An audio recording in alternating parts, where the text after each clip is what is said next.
बिस्मिल्लाहिर्रहमानिर्रहीम। Welcome viewers to my official YouTube channel mathematics solver. तो आज हम क्लास 9 साइंस ग्रुप के मैथमेटिक्स के पहले चैप्टर का स्टार्ट कर रहे हैं। तो जो पहले चैप्टर है, जैसा कि मैं पता है, उसका नेम है मैट्रिसेस एंड डिटर्मिनेंट्स। तो इसमें जो सबसे पहली डेफिनेशन है वो है मैट्रिक्स की। मैट्रिक्स क्या होता है? एन रेक्टेंगुलर अरे ऑफ और formation of collection of real numbers enclosed by the following square brackets is called a matrix. तो आप ये कह सकते हैं कि मैट्रिक्स एक्चुअली है कि कोई भी हम रेक्टेंगुलर अरेंजमेंट ऑफ नंबर्स लेके उसको अगर हम स्क्वायर ब्रैकेट से इनक्लोज कर देते हैं तो वो एक मैट्रिक्स बन जाएगा। इसके हम एक और एग्जांपल भी लिख सकते हैं। For example b is equal to 1 2 3 4। तो ये भी एक रेक्टेंगुलर अरेंजमेंट है नंबर्स की और स्क्वायर ब्रैकेट से इसको कवर किया हुआ है। तो ये मैट्रिक्स की डेफिनेशन फुलफिल कर रहे हैं। अब जब मैट्रिक्स हमारे पास बन जाता है फिर हम देखते हैं तो उसमें रोज और कॉलम्स क्या होते हैं। तो रोज की जो डेफिनेशन है वो ये है कि horizontal lines of numbers in a matrix are called rows. For example ये एक मैट्रिक्स है, उसको हम ए से डिनोट कर रहे हैं, उसमें एलिमेंट्स हैं 1 2 3 4 5 6। तो अगर इनकी हम हॉरिजॉन्टल लाइंस लगाएंगे तो दो हॉरिजॉन्टल लाइंस में सारे नंबर कवर हो रहे हैं, तो इनको हम रोज कहेंगे। तो ऊपर वाली रो 1 होगी, नीचे वाली रो 2 होगी। इसी तरह जो कॉलम्स हैं वो वर्टिकल लाइंस ऑफ नंबर्स होते हैं ना मैट्रिक्स, उनको हम कॉलम्स कहते हैं। फॉर एग्जांपल हमारे पास कोई एक और मैट्रिक्स है बी, उसके अंदर एलिमेंट्स हैं 1 2 3 4 5 6। तो 1 2 3 अगर हम वर्टिकली इसकी एक लाइन कर लगा लें और इसी तरह 4 5 6 की भी वर्टिकल लाइन कर लें तो ये इसका कॉलम 1 होगा और इसी तरह ये इसका कॉलम 2 होगा। तो वर्टिकली अगर हम एलिमेंट्स को देखेंगे तो वो कॉलम्स कहलाएंगे। अच्छा, तो जी नेक्स्ट जो हमारा डेफिनेशन है वो ऑर्डर ऑफ अ मैट्रिक्स। तो ऑर्डर ऑफ अ मैट्रिक्स इसकी बड़ी सिंपल डेफिनेशन है कि हम देखते हैं कि किसी मैट्रिक्स के अंदर number of rose and number of columns in a matrix is called order of that matrix. For example ये मैंने एक मैट्रिक्स लिया है ए 1 2 3 4 5 6। इसके अंदर अगर हम देखें तो 2 रोज हैं और 3 कॉलम्स हैं। ये फर्स्ट रो है, ये सेकंड रो है, इसी तरह ये फर्स्ट कॉलम है, ये सेकंड कॉलम है और ये आपके पास थर्ड कॉलम है। तो इसके अंदर 2 रोज हैं, थर्ड कॉलम है, तो इसका ऑर्डर होगा 2/3।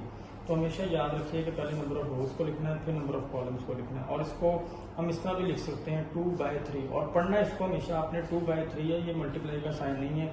ऑर्डर लिखते हो तो हमेशा इसको बाय पढ़ेंगे। जो नेक्स्ट डेफिनेशन हमारी इक्वल मैट्रिसेस की। तो दो मैट्रिक्स जो होंगे इक्वल तब होंगे जब वो दो कंडीशंस को फुलफिल करेंगे। वो हमने लिखी है कंडीशंस के 2 matrices A and B are said to be equal if first condition है कि order of A equal to order of B होना चाहिए, यानी दोनों मैट्रिसेस का ऑर्डर सेम होना चाहिए। और साथ ही सेकंड कंडीशन ये है कि corresponding elements of A is equal to corresponding elements of B.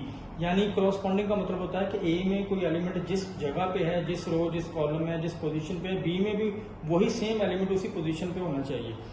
अब एक एग्जांपल लिखी गई है, इसमें ए है 1 2 और नीचे है 2 + 1 और यहाँ 3 + 1 है। अगर हम बी के साथ इसको कंपेयर करेंगे तो एक तो ऑर्डर दोनों का सेम है, ए का ऑर्डर भी 2/2 है और बी का ऑर्डर भी आपके पास 2/2 है। अब जिस जगह पे ए के अंदर 1 है उसी जगह पे बी में भी 1 आ रहा है, जिस जगह पे 2 है बी में भी उसी जगह पे 2 आ रहा है। अब इसी तरह ये 2 + 1 जब आप सॉल्व करेंगे ये 3 बन जाएगा। इसी तरह 3 + 1 को जब आप सॉल्व करेंगे तो वो 4 बन जाएगा। तो आप ये कह सकते हैं ए और बी के जो तमाम एलिमेंट्स अपनी अपनी जगह के हिसाब से वो इक्वल है, इनका ऑर्डर भी सेम है। तो आप इसको लिख सकते हैं कि यहाँ हम कह सकते हैं कि ये दोनों बिल्कुल इक्वल मैट्रिसेस होंगे। अब इक्वल मैट्रिसेस का जो यूज है उसके अकॉर्डिंगली वो ये करता है कि समटाइम हम ना कहीं किसी दूसरे मैट्रिक्स में एक्स वगैरह यूज करके तो कह देंगे कि अगर ए और बी इक्वल है तो आप एक्स की वैल्यू बताएं। तो जब हम उनको कंपेयर करेंगे ऑर्डर तो ऑलरेडी सेम हमें नजर आ रहा है। फिर आप देखें 1 2 3 अपनी अपनी पोजीशन पे ए और बी में सेम प्लेसेस के ऊपर है। जहां 4 है वहां पे बी में एक्स आ रहा है। तो इसका मतलब आप ये अगर तो आपको गिवन है कि ए और बी इक्वल है तो एक्स की वैल्यू फाइंड आउट करें तो इसका मतलब एक्स हमारे पास 4 होगा। यानी इसके अगर हम 4 पुट करेंगे तो ए और बी हमारे इक्वल मैट्रिक्स बन जाएंगे। अच्छा, तो स्टूडेंट्स अब हम बेसिक कॉन्सेप्ट ले चुके हैं, तो अब हम एक्सरसाइज स्टार्ट करने की पोजीशन में हैं। तो हम एक्सरसाइज 1.1 स्टार्ट कर रहे हैं, जिसमें क्वेश्चन नंबर 1 है find the order of the following matrices. तो आपको A B C D E F G H तक मैट्रिक्स दिए गए और हर मैट्रिक्स का आपसे इंडिविजुअली ऑर्डर पूछा गया है। अगर हम स्टार्ट करते हैं ए मैट्रिक्स से तो उसके अंदर आप देखें कि 2 रोज हैं और 2 कॉलम्स हैं, तो इसका ऑर्डर होगा 2/2। इसको इस तरह भी लिख सकते हैं और इस तरह भी लिख सकते हैं बाय बी बाय डाल के, ठीक है। इसी तरह बी पार्ट है उसमें भी 2 रोज हैं 2 कॉलम्स हैं, उसका ऑर्डर भी 2 बाय 2 होगा। सी अगर मैट्रिक्स को हम देखेंगे तो ये थोड़ा डिफरेंट मैट्रिक्स आ गया, इसके अंदर 1 रो है 2 कॉलम्स हैं तो इसका ऑर्डर 1 बाय 2 होगा। इसी तरह डी इन सबसे डिफरेंट आ गया, उसके अंदर 3 रोज हैं और 1 कॉलम है तो उसका ऑर्डर 3 बाय 1 होगा। मैंने आपको पहले भी बताया कि हम 3 बाय 1 को इस तरह 3 बाय 1 ग्रामेटिकली भी लिख सकते हैं और इसको 3 बाय 1 इस साइन की मदद से भी लिख सकते हैं। अब नेक्स्ट ई जो है मैट्रिक्स, उसके अंदर अगर हम देखें तो 3 रोज हैं और 2 कॉलम्स हैं तो इसका ऑर्डर होगा 3 बाय 2। एफ जो है वो भी एक नया और डिफरेंट मैट्रिक्स आ गया, उसके अंदर देखा जाए तो एक ही रो और एक ही कॉलम है तो एफ का ऑर्डर होगा 1 बाय 1। अब जी जो है वो भी डिफरेंट मैट्रिक्स आ गया, एक अनदर डिफरेंट मैट्रिक्स है तो इसके अंदर देखेंगे तो 3 रोज हैं और 3 कॉलम्स हैं तो इसका ऑर्डर 3 बाय 3 होगा। एच इन सबसे डिफरेंट है, उसके अंदर अगर हम देखेंगे तो 2 रोज हैं और 3 कॉलम्स हैं तो उसका ऑर्डर बनेगा 2 बाय 3। इन सब जो मैट्रिसेस हैं उनमें जब हमने ऑर्डर लिखा है तो एक बात जो हमें याद रखनी है हमेशा कि पहले आपने नंबर ऑफ रोज को लिखना है, फिर बाय लिखना है और फिर नंबर ऑफ कॉलम्स को लिखना है। इसके पीछे कॉन्सेप्ट यही है कि ये एक ट्रेडिशन थी और अब ये रूल बन चुका है कि सबने इसी को फॉलो करना है। नंबर ऑफ रोज को हमेशा पहले लिखना है, अगर कोई बच्चा नंबर ऑफ कॉलम्स को पहले लिख देगा तो वो उसका क्वेश्चन गलत तस्वर किया जाएगा। अच्छा तो स्टूडेंट्स अब क्वेश्चन नंबर 2 स्टार्ट करते हैं। क्वेश्चन नंबर 2 की जो रिक्वायरमेंट है वो ये है कि हमें ए से लेके जे तक कुछ मैट्रिसेस दिए गए हैं जिनके डिफरेंट ऑर्डर हैं, डिफरेंट उनके अंदर एलिमेंट्स हैं। तो पूछा गया कि which of the following matrices are equal, तो कौन कौन से मैट्रिसेस आपस में इक्वल हैं। तो हम पहले अभी आज के लेक्चर में हम पढ़ चुके हैं कि इक्वल मैट्रिसेस की कंडीशन क्या होती है। इक्वल मैट्रिसेस के लिए आपने 2 शर्तें पूरी करनी है, 2 कंडीशंस हैं इसकी कि एक तो ऑर्डर भी सेम होना चाहिए, दूसरा उसके अंदर जो एलिमेंट्स हैं विद पोजीशन यानी क्रॉसपोंडिंग एलिमेंट्स भी सेम आपने चेक करने हैं, फिर आप कह सकते हैं कि 2 मैट्रिसेस इक्वल होंगे।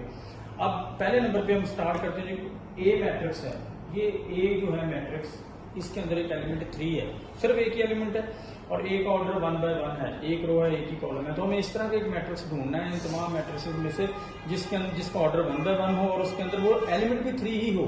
तो अगर हम देखते हैं सी मैट्रिक्स की तरफ तो सी का ऑर्डर जो है वो 1 बाय 1 ही है, जो कि ए का ऑर्डर है 1 बाय 1।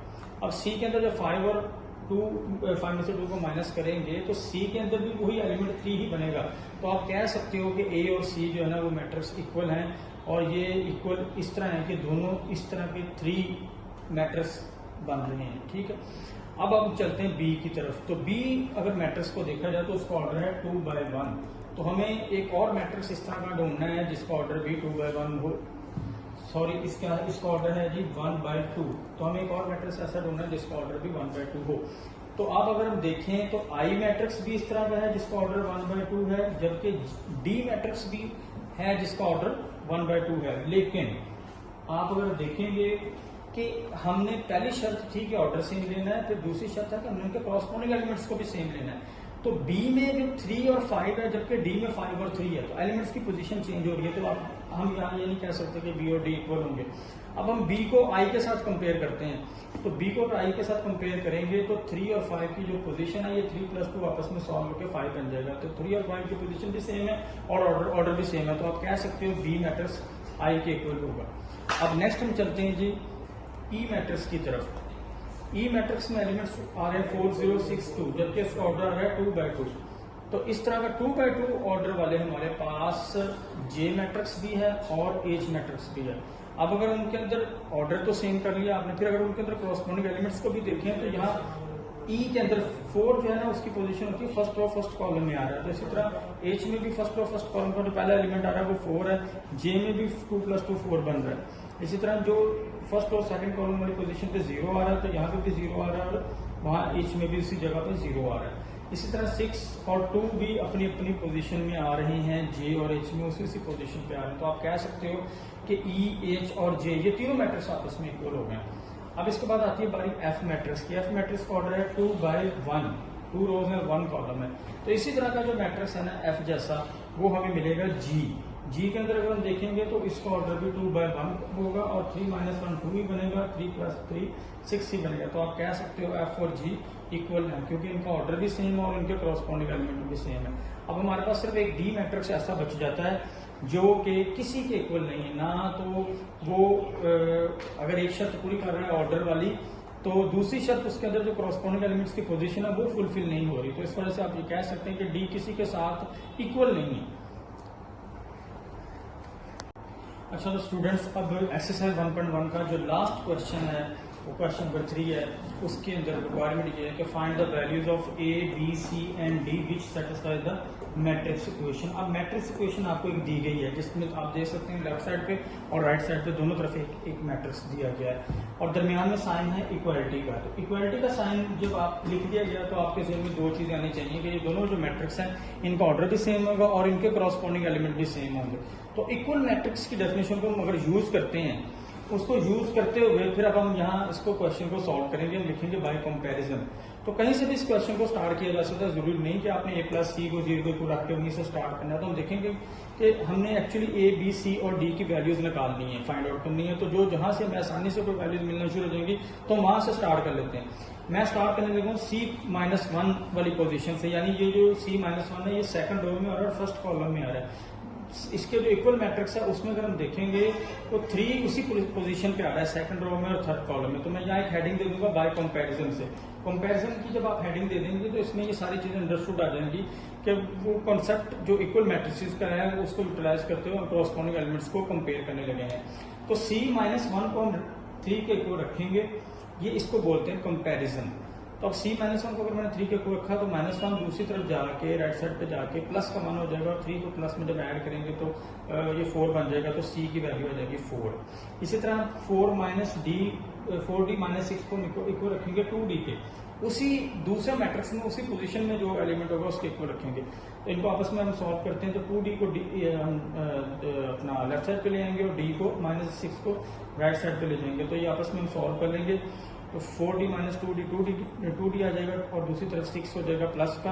अब 2 को दूसरी तरफ ले जाएंगे तो डिवाइड करेंगे क्योंकि ये तो मल्टीप्लाई हो रहा है, तो D का जवाब आ जाएगा 3। अब C भी फाइंड आउट हो चुका है और D भी फाइंड आउट हो चुका है। अब हम A + C को कंपेयर करेंगे 0 के साथ। तो अब चूंकि हमारे पास C का आंसर पहले से मौजूद है तो हम एक आंसर को आसानी से फाइंड आउट कर सकते हैं। तो यहाँ हम पुट करेंगे C की जगह पे 4, जो कि हम पहले फाइंड आउट कर चुके हैं। अब तो ये बन जाएगा A + 4 = 0, तो 4 दूसरी तरफ जाकर माइनस हो जाएगा, तो A का जवाब -4 आ जाएगा। अब सिर्फ और सिर्फ हमारा B का वैल्यू फाइंड आउट करने वाली रह गई है। तो अब हम लास्ट जो कंपैरिजन में करेंगे A + 2B = -7 के इसके इक्वल कंपेयर करेंगे। तो A + 2B = -7 है, तो A की वैल्यू हमारे पास मौजूद है, -4 को पुट कर देंगे तो -4 + 2B = -7 आ जाएगा। तो ये 2B ये माइनस का 4 दूसरी तरफ जाकर प्लस का 4 हो जाएगा, -7 + 4 -3 आ जाएगा। ये 2 इधर मल्टीप्लाई हो रहा है तो दूसरी तरफ ले जाएंगे तो डिवाइड हो जाएगा। तो 3 को 2 पे डिवाइड करेंगे तो 1.5 आएगा, साथ में माइनस का साइन आ जाएगा। तो B की वैल्यू भी हमने फाइंड आउट कर ली है। इन सारी वैल्यूज को हम अब तरतीब लगा के लिख सकते हैं कि A की वैल्यू -4 है, B की वैल्यू -1.5 है, C की वैल्यू 4 है और D की वैल्यू 3 है। तो ये आपका आंसर है।